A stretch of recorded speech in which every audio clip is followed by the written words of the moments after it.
Pepatah lama mengatakan, seseorang yang banyak berbuat baik atau beramal, dipastikan suatu saat akan memetik amal baiknya, meski ada musibah menimpa.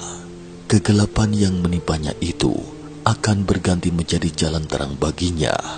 Sebaliknya, seseorang yang sering berbuat kejahatan akan ditimpa musibah bahkan berdampak pada generasinya. Musibah dan keberuntungan adalah akibat dari perbuatan individu masing-masing. Niat baik atau jahat hanya dalam selintas pikiran. Apa yang ditanam, itulah yang dituai. Balasan baik dan jahat itu berjalan seiring seperti bayangan.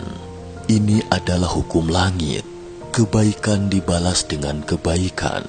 Kejahatan ada ganjarannya. Membantu pengemis buta. Cao Feng Han 1683 sampai dengan 1748 Masehi adalah seorang seniman terkenal di masa makmur dinasti Qing. Seorang seniman terpelajar dan dipenuhi dengan bakat alami. Banyak lukisan pada masa dinasti Qing itu adalah buah karyanya. Dan yang pantas dihargai adalah ia memiliki sekeping hati yang baik dan welas asih, selalu membantu kaum miskin. Pada suatu hari, ketika Cao Feng Han sedang dalam perjalanan, ia bertemu dengan seorang pengemis buta dengan pakaian compang-camping. Ia melihat pengemis itu memegang sebuah mangkuk sedang mengemis di jalan, terlihat sangat menyedihkan. Melihat itu, timbul rasa kasihan di dalam hati Cao Feng Han dan ingin sekali membantu pengemis itu. Saat itu, Cao Feng Han kebetulan tidak membawa uang sepeser pun, sehingga untuk sesaat ia tidak tahu bagaimana cara membantunya. Namun ketika melihat mangkok di tangan pengemis itu tampak sangat bagus, seketika Cao Feng Han mendapatkan ide. Lalu Cao Feng Han membawa pengemis tersebut pulang ke rumahnya, mengajak pengemis tersebut makan. Setelah pengemis itu selesai makan, Cao Feng Han lalu mencuci bersih mangkok makanan si pengemis itu dan mengukir sebaris kata nestapa seorang pengemis buta di mangkok tersebut. Langit gelap kelabu, jalan di depan samar-samar dan tak berujung, berkelana dengan langkah bertatih-tatih hanya untuk mendapatkan sesuap nasi. Setelah mengucapkan terima kasih, pengemis itu pun pamit.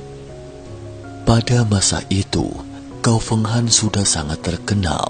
Kisah singkat dan menarik orang-orang yang terkenal ketika itu memang selalu menarik perhatian masyarakat. Dan cerita tentang Cao Feng Han yang mengukir sebaris huruf untuk pengemis buta itu seakan-akan ditumbuhi sayap, disebarluaskan orang-orang hingga seantero negeri dan semakin menarik perhatian. Orang-orang penasaran dan ingin sekali melihat ukiran puisi di mangkok pengemis itu, apalagi dengan torehan puisi sang penyair yang sangat puitis, sehingga kemanapun pengemis buta itu pergi sambil membawa mangkuknya, orang-orang selalu saling berebut ingin mengundangnya makan, hanya untuk menikmati sejenak mahakarya Cao Feng Han yang terkenal itu. Sejak saat itu, pengemis tersebut tidak kekurangan makanan. Setiap hari dia dapat makan dengan kenyang di mana saja. Singkat cerita, setelah pengemis itu meninggal, orang-orang yang berempati kemudian menjual mangkuk sang pengemis sebagai biaya pemakamannya. Menabur benih yang baik pasti akan memetik buah manisnya. Tidak berapa lama setelah pengemis tersebut meninggal, pada suatu malam, Cao Feng Han bermimpi pengemis ini berkunjung ke rumahnya dan dengan hikmat mengatakan, "Saya khusus ke sini hanya untuk mengucapkan terima kasih atas kebaikan Tuhan, karena berkat torehan puisi itu, sehingga saya tidak menderita kedinginan dan kelaparan di masa tua saya." Boleh dikatakan hal itu memang ajaib, karena kebetulan pada malam itu, pembantu di rumah Kau Feng Han melahirkan seorang putra yang lucu. Seketika Kau Feng Han menyadari bahwa anak tersebut adalah reinkarnasi dari pengemis tersebut, lalu menamainya Piao Er. Setelah Piao Er itu tumbuh besar, dia menjadi pelayan di rumah keluarga Kau Feng Han. Anak ini sangat rajin dan telaten dalam melayani Kau Feng Han, melebihi pembantu lainnya. Singkat cerita, setelah Kau Feng Han memasuki usia senja dan jatuh sakit serta tidak bisa berjalan dengan normal lagi, Piao Er dengan telaten melayani serta memapahnya berjalan, menjaga dan merawatnya siang malam.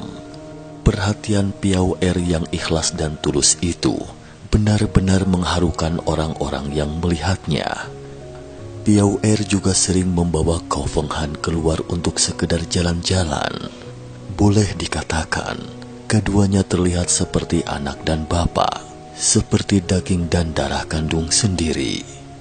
Orang-orang yang mengetahui hal tersebut berkata, di masa mudanya, Kau Feng Han memang benar-benar telah berbuat baik, sehingga mendapat balasan baik. Berkat uluran tangan Kau Feng Han ketika itu, sehingga di masa senjanya, sekarang ada orang yang melayaninya dengan setia dan tulus hingga akhir hayatnya. Setelah membaca cerita ini, kita bisa menarik satu kesimpulan.